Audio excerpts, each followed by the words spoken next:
But now we start with this week's profile. As News Corporation, publisher of the News of the World, has again this week been making the news rather than reporting on it, Steve Hewlett profiles the man at the centre of that story, the octogenarian media mogul, Rupert Murdoch. A newspaper can create great controversies, stir up arguments within the community, discussion, can throw light on injustices, just as it can do the opposite. It can hide things and be a great power for evil. How true. Although it's hard to imagine that Rupert Murdoch, speaking there nearly 50 years ago, ever imagined himself at the centre of quite such a firestorm of public and political protest. In a little under just 2 weeks, he's closed the News of the World, been forced to pull out of the biggest deal of his entire career, and now, with some of his US operations getting the FBI treatment, faces losing control of the global media empire he has built almost single-handedly from scratch. This is the challenge the likes of which he has never faced. I really don't think that he knows what to do. Biographer Michael Wolff. History tells us that Rupert Murdoch is a man who relishes a challenge. It's been a business career dominated by extraordinary buccaneering risk-taking and ultimately extraordinary rewards. One of the reasons he has newspapers, one of the reasons he loves them so much is that they give him an enormous amount of power. You cross him and he will use his newspapers to punish you. That is part of the problem right now. And so that weapon has been taken away from him. He thinks he will live forever. He won't. He is an old man, and I'm just not sure he has the resources to rise to this occasion. If true, that would be quite a turn-up, since right from the start, personal resources are not something Rupert Murdoch has ever appeared to lack. Variously described as charming, witty, self-deprecating and loyal, he is also widely seen as ruthless, calculating, manipulative even, and obsessively interested in personal and political gossip. Fiercely anti-establishment, but craving acceptance. But in business terms, it's his appetite for gambling that really takes the eye. So where did all that come from? William Shawcross has written a biography of Murdoch and knows the family well. I thought that he was an extraordinary mix of his two grandfathers. On his father's side, his grandfather was a very dour Church of Scotland minister who had emigrated to Australia, very strict and rigid. And on his mother's side, his grandfather, Rupert Green, was a very rollicking, swashbuckling gambler who spent most of his time drinking at Melbourne's racetrack and was a charming figure and great fun. And so in Rupert, you have these two personalities combined. Murdoch's first brush with Britain came back in the 50s when his father, Sir Keith Murdoch, of whom more later, sent him to study at Oxford. But even then, the young Rupert was showing anyone who cared to notice what you might call signs of things to come. Veteran Labour MP Gerald Kaufman was a college contemporary. There was this rule against canvassing for office in the Labour Club. But with Rupert, if he wanted office, he was going to try and make sure he got it. One of his supporters used to send out letters through the inter-college mail with "rooting for Rupert" written on the back. Complaints were lodged against him, and I had to set up a tribunal of inquiry, which Rupert called the Bloody Tribunal, and Rupert was unseated as secretary. Murdoch's time in Oxford also coincided with the death of his father, Sir Keith, himself a journalist and newspaperman, but most importantly, in a curious pre-echo of the way Rupert's children regard him, the man Rupert most wanted to please. The Murdoch matriarch, Rupert's mum, Dame Elizabeth, still going incidentally at 102, speaking some years ago. He's a modern edition of his father, and we all know that the world's changed a great deal, so I suppose you'd say that he's hardly recognise the sort of newspaper man Rupert's become. But basically, I'm sure that all his strength stems from his father's inspiration and his tremendous respect for him. His father might have been his inspiration, but Rupert's ambitions were of a different order. Wherever he saw, or even sniffed, wealthy, comfortable incumbents, Rupert Murdoch saw opportunity. As we shall see, that's always been his MO, but it was characteristic of many of his business targets that they failed to take him seriously, or in some cases, see him coming at all. This was true even in his home territory down under, as he was the first person to set up an all-Australian national newspaper. Do you think it's possible that people have underestimated you? Yes, I think so. I don't know whether it's a question of underestimating me so much as just misjudging the situation. They had it pretty easy themselves, and they didn't see these opportunities because they weren't looking for them. And so began the building of the Murdoch empire. From his father's newspaper, the Adelaide Advertiser, which he revolutionised, Murdoch struck out across Australia, borrowing to buy. They all said it would never work, but it did. But it wasn't going to stop there, and soon he was looking to the other side of the world, back to the old country. Plenty of wealthy, comfortable establishment incumbents there, rich for the picking. His first conquest, the venerable News of the World, in 1969. And no sooner had he got his hands on it than he started to make waves. They tried to keep this girl's name secret, but suddenly everyone knew it. Christine Keeler, the girl who sparked off a drama of government scandals, spying, intrigue and even death.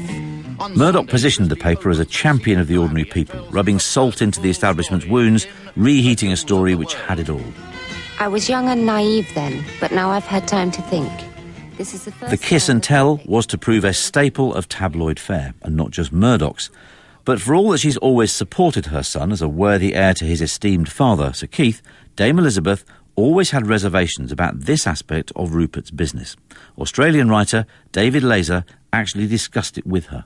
She's aware of the fact that he is described as the dirty digger and the beast of Wapping, and she says she's sorry about the fact that he gets cast in this light. And she said, well, I think the invasion of people's privacy is the worst thing, because from that comes so much more. I think privacy is anybody's right. I really do. And I said to her, well, presumably you tell Rupert that, don't you? And she said, we've had it all out over the years, and she's not been able to prevail. Meanwhile, Rupert was making his presence felt, not so much in terms of political influence, that was mostly all to come, but on the shop floor. Derek Jameson was editor of the News of the World. He would walk along Fleet Street with a raincoat over his arm and just wander into the News of the World without telling anybody he was coming. And I would get a whisper, Rupert's here. And a sort of shockwave would run through the organisation. And I remember one occasion, where is he? He's in the composing room. He was talking to one of the compositors about gardening. That's the kind of person he is. And he never, to this day it's said, lost interest in what his favourite tabloid papers were saying, a fact which might end up proving tricky. He's a very tough, ruthless proprietor. The idea of him allowing his editors independence is a joke. He would phone out from anywhere in the world, maybe 2 or 3 o'clock in the morning, and he'd say, what's that bloody rubbish you got on the front page? If I've told you once, I've told you 100 times, we don't want pop stars on the front page of the News of the World.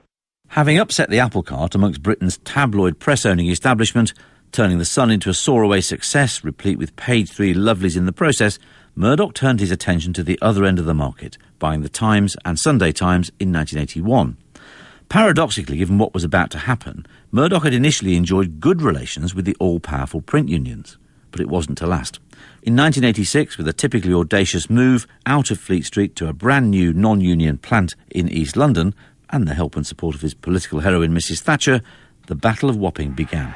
One person has been charged to the ground by the police horses. People are calling it Murdoch's cavalry. I mean, it's dreadful what's happening. Murdoch's eventual victory over the print unions was momentous and is now widely regarded as having extended the commercially useful life of the entire British press by decades. But it wasn't just the press establishment Murdoch challenged. There was an even grander and, if anything, more comfy and self-satisfied crowd over in television. So began Sky TV, Britain's first satellite broadcaster and, critically, the beginning of pay TV in this country. I don't know what you mean by down market and up market. That is so English, class-ridden snobbery when you talk like that. We broadcast for everybody. We come from other parts. With hindsight, one can see this as a strategic masterstroke, outflanking the television oligarchy who thought their own output so superior they openly mocked Murdoch's plans to ask people to pay.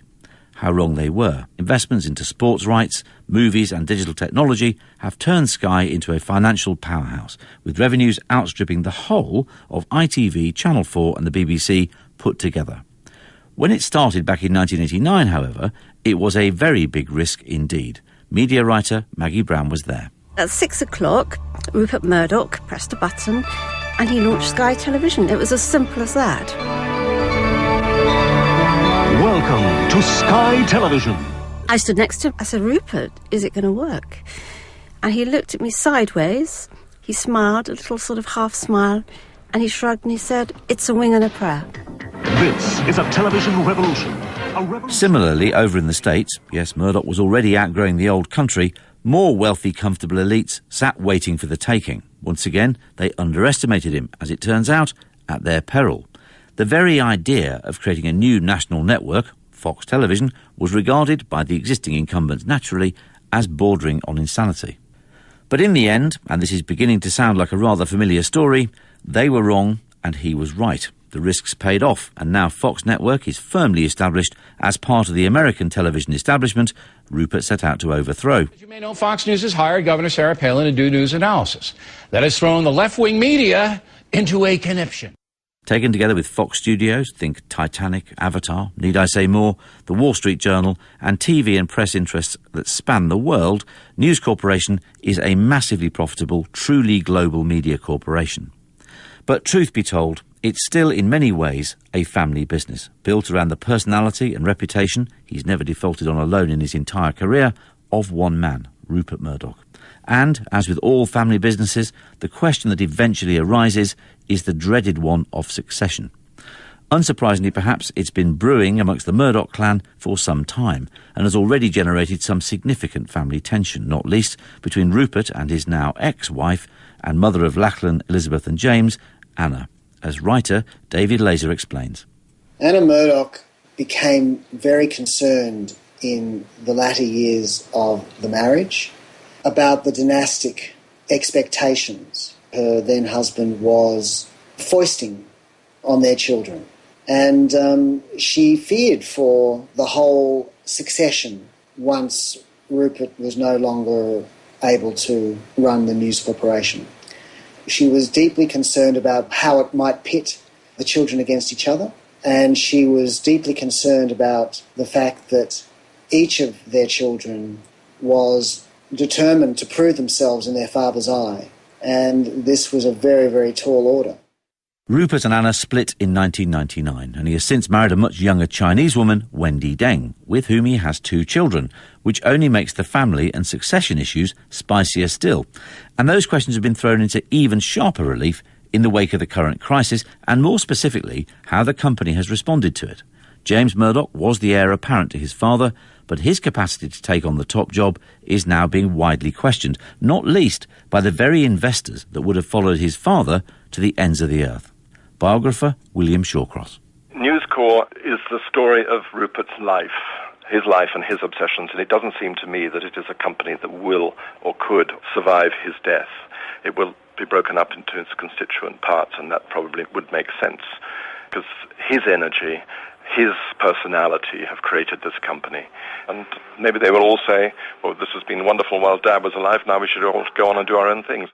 But whatever happens in terms of succession, the extraordinary combination of press and political power and influence enjoyed by Rupert Murdoch is very unlikely to survive him. In fact, given events of recent days, it has in all likelihood already evaporated. And in business terms, as the digital revolution races on, lots of new entrepreneurs and monopoly busters have their eye on News Corporation as the kind of juicy target so beloved of the Rupert of old. In any event, it's quite hard to see how the future is going to be quite as rosy as the past.